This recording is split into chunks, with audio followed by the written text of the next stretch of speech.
इतने सालों से हमें जिस चमत्कार का इंतजार था वो हो चुका है। कल लड़की की एक लाश के बाद आज एक और लाश बरामद हुई। लोगों का कहना है किसी जंगली जानवर का काम है। आर्ट या इन्फिनिटी का साइन बनाता है, जैसे कि अपना ठप्पा अपना कोई साइन छोड़ रहा हो। नमस्कार दोस्तों, मैं दीपक पांडे नवभारत में आपका स्वागत करता हूं। आज के हमारे मेहमान हैं अभय प्रताप सिंह, जो कि एक दमदार पुलिस ऑफिसर है।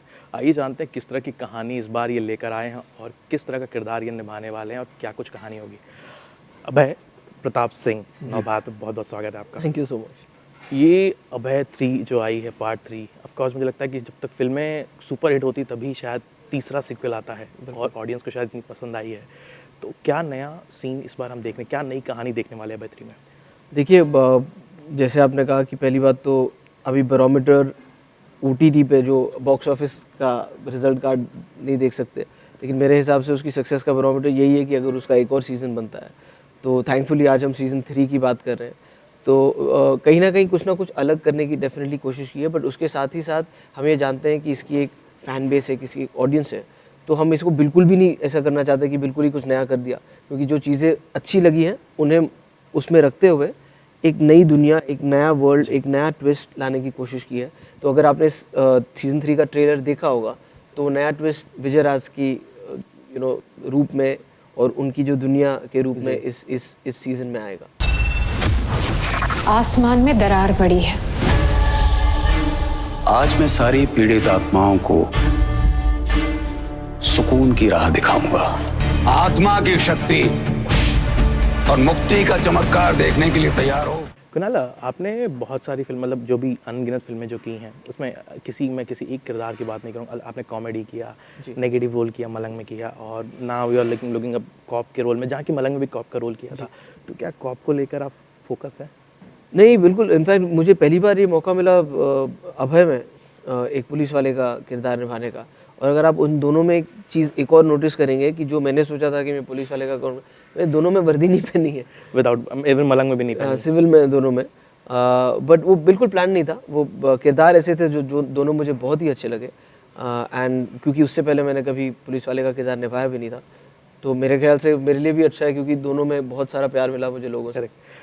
अगर हम बात करें विजय राज की, आपने बात की, तो विजय राज एक मजे में खिलाड़ी, मतलब जितने भी फिल्मों में आपने काम किया, चाहे अजय देवगन के साथ किया, चाहे अब ऑफकोर्स आमिर खान फैमिली के साथ, तो इनके साथ, विजय राज के साथ किस तरह का एक्सपीरियंस रहा?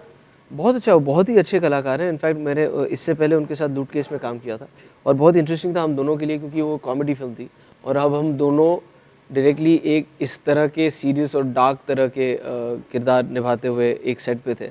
तो बिल्कुल जब आप एक अच्छे कलाकार के साथ काम करते हैं तो कहीं ना कहीं आपका अभिनय भी सुधर जाता है और आपका रोल भी थोड़ा और अच्छा लगने लगता है, क्योंकि सीन अपने आप में बहुत अच्छे से वर्क करता है। तो मुझे तो बहुत मज़ा आया। अब यही एक्साइटेड हूँ देखने के लिए कि लोगों को कैसा लगता है। अभय OTT जब से, मतलब ऑफकोर्स अभय इज़ लाइक, क्योंकि फिल्मों का नाम है तो अभय के नाम से निकल रहा है। कुणाल, ऑफकोर्स फिल्म OTT पे काफ़ी, मतलब कोविड के पहले से OTT पे आने लगी, लेकिन कोविड के दौरान कुछ ज़्यादा, जैसे हमने लूट केस देखा तो ऑफकोर्स कोविड के दौरान देखा था। तो क्या एक्सपीरियंस आपका रहता है? क्योंकि एक समय था लोग थिएटर जाते थे, आज मौका नहीं मिलता हमारी बिजी स्केड्यूल में। तो किस तरह का राय आप रखते हैं जब फिल्में सारी OTT पे आने लगी, और ब्लॉकबस्टर फिल्में, किसी नॉर्मल फिल्में नहीं, चाहे आपकी फिल्म है या अजय देवगन की फिल्म है या किसी की फिल्में हैं, तो किस तरह की राय होती है आपकी? देखिए, इसकी दो पहलू हैं। एक बात तो ये है कि सिनेमा का जो एक्सपीरियंस है वो आप बिल्कुल ही रेप्लिकेट नहीं कर सकते, क्योंकि उसका एक रोमांस अलग है। मैं खुद सिनेमा में फिल्में देख देख के चाव बना पूरा एक्टर बनने का या फिल्मों में आने का। और उसको अलग रख के अगर एक और बात करें तो इसका एक बिज़नेस का पहलू है, जो कहीं ना कहीं कभी कभी कुछ अच्छी फिल्में भी थी जिनका बिज़नेस अच्छा नहीं हो पाया, क्योंकि पहले एवेन्यूज़ उतने होते थे, थिएटर उतने थे, शो टाइमिंग्स उतनी थी, स्क्रीन्स उतने थे, जिसके लिए लड़ाइयाँ चलती रहती थी। तो कभी कभी एक प्रॉपर रिलीज़ नहीं मिल पाती थी या टाइमिंग ऑफ हो जाती थी। तो कहीं ना कहीं वो बिज़नेस थोड़ा सिक्योर हो गया, संभल गया है। और जैसे कि आपने कहा कि अगर OTT नहीं होता तो पैंडेमिक के दौर में बहुत सारी ऐसी पिक्चरें हैं जिन्हें मौका नहीं मिलता रिलीज़ करने का, जिसकी वजह से बिज़नेस बहुत बुरी तरह से इफेक्ट होता और people would make bigger losses. So I think वो कहीं ना कहीं वो एक सेफ्टी ब्लैंकेट ज़रूर मिला है OTT के माध्यम से। बट अभी भी मुझे लगता है कि अभी कहीं ना कहीं फिल्म और कंटेंट बढ़ जाएंगी, क्योंकि आई थिंक लोग या मेकर्स भी अब सोचेंगे कि किस तरह की फिल्म, स्पेक्टिकल फिल्म्स तो हमेशा आप, जैसे बाहुबली हो गई, RRR हो गई, इस तरह की स्पेक्टिकल फिल्म्स आप डेफिनेटली थिएटर में जाकर एंजॉय करना चाहेंगे।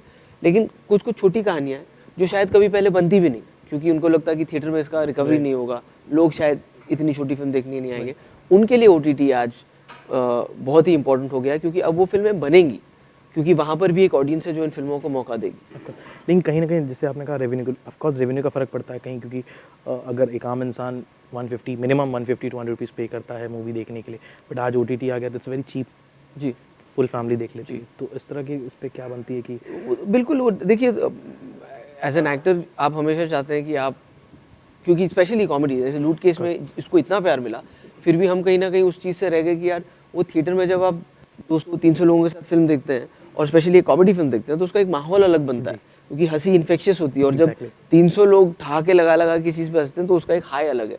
So obviously you miss that high. और जैसे आपने कहा ये, सो आई थिंक अब ऑडियंसेस, वही मैंने आपसे ना कहा ना कि वो उस पिक्चर के लिए शायद लोग पैसे जमा करके भी, क्योंकि वो एक क्रेज है, वो एक पैशन है। करेक्ट। महंगी टिकटें पहले भी थी लेकिन फिर भी लोग जाते थे।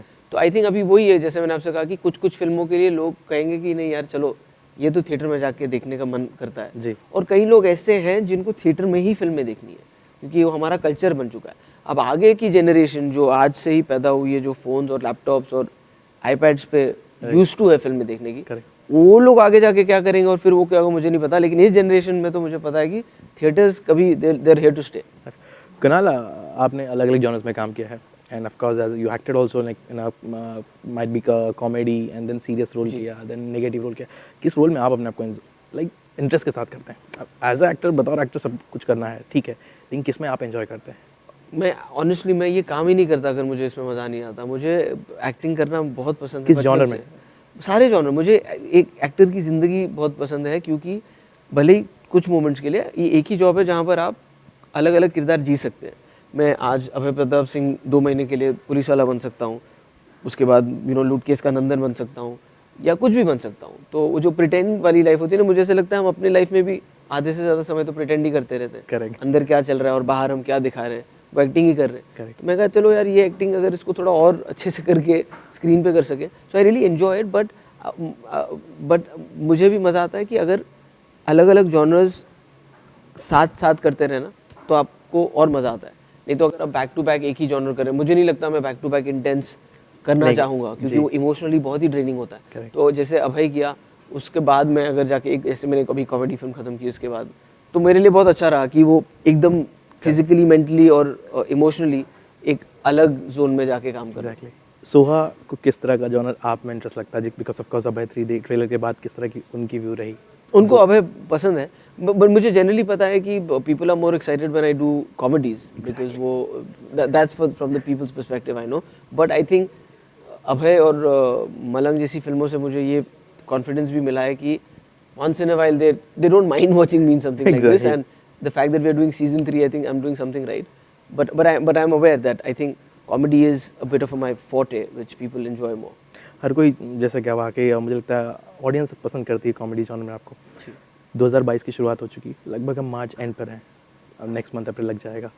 कि और किन प्रोजेक्ट्स को हम देखने वाले हैं अभय 3 के साथ साथ? अभय है, फिर एक जैसे मैंने आपसे कहा एक फिल्म है कंजूस मुखी चूस, जिसकी अभी पोस्ट प्रोडक्शन चल रही है। एक और शो मैंने किया था जिसकी बात अभी जल्द शुरू होगी, वो ख़त्म हो चुका है। उसके अलावा एक फिल्म अगले महीने हम शुरू कर रहा हूँ, तो है I mean there is interesting stuff that is happening. Golmaal is also coming? I think so, I hope so, but I officially I don't know anything. Great. So हमारे ऑडियंस को क्या मैसेज देना चाहेंगे इस अभय 3 के लिए? यही कहूँगा कि 8 तारीख को आ रही है, 8 अप्रैल को अभय ड्रॉप हो रहा है ZEE5 पे, ना सिर्फ हिंदी बल्कि तमिल तेलुगु में भी। तो पूरे देश की जनता इसे आके देखे। जो लोग इसे चाहते हैं, फिंगर्स क्रॉस्ड आपको ये अच्छा लगेगा, और जो लोग इसने नहीं देखा है वो 3 से शुरुआत कर सकते हैं, या फिर सीज़न 1 सीज़न 2 ऑलरेडी ZEE5 पर अवेलेबल है। बहुत बहुत शुक्रिया अभय हमसे बात करने के लिए। नवभारत हमारी ओर से अभय को ढेर सारी शुभकामनाएं उनकी अभय 3 फिल्म के लिए।